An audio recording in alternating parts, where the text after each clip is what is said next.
So I want to start today's segment with a quote, and the quote goes as follows: "Our hearts are bent toward forgiveness and peace." Now this is a simple quote, but it actually carries a ton of weight, and here's why.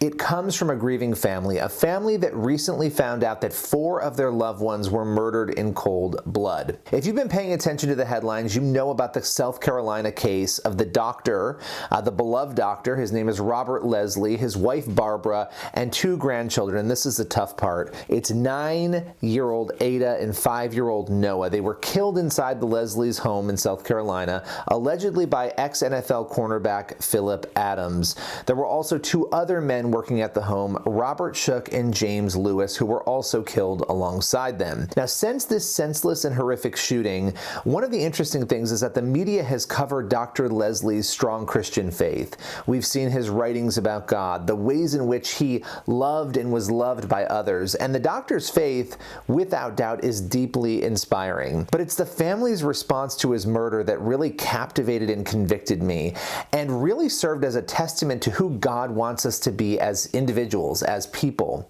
And this statement came just one day after the murders. It was grace-filled, it was transformative, it was honest, and that's a rare thing that we see in a contentious news cycle. So I want to focus on that because I think it should force us all to think through how we would behave in a similar circumstance.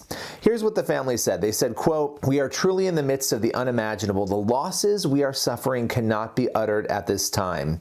But then they went on to say something else. They said, quote, "While we know there are no answers that will satisfy the question why, we are sure of one thing. We do not grieve as those without hope.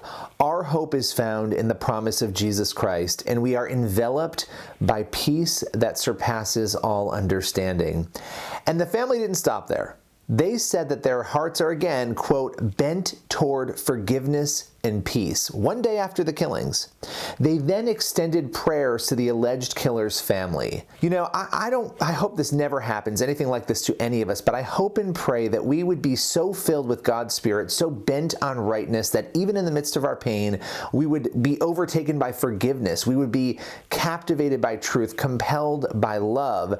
This family is a model of forgiveness. They've refused to allow themselves to be clouded by anger and hate, and they're offering kindness and forgiveness to the family of the man who purportedly killed their loved ones. I'm blown away by that bravery, and personally, I'm thankful. I'm thankful for the witness that they've given, and I'm hopeful that in all the news and all the chaos and all the politics and the battles about gun control and political control and everything else in between, that their example does not fall on deaf ears.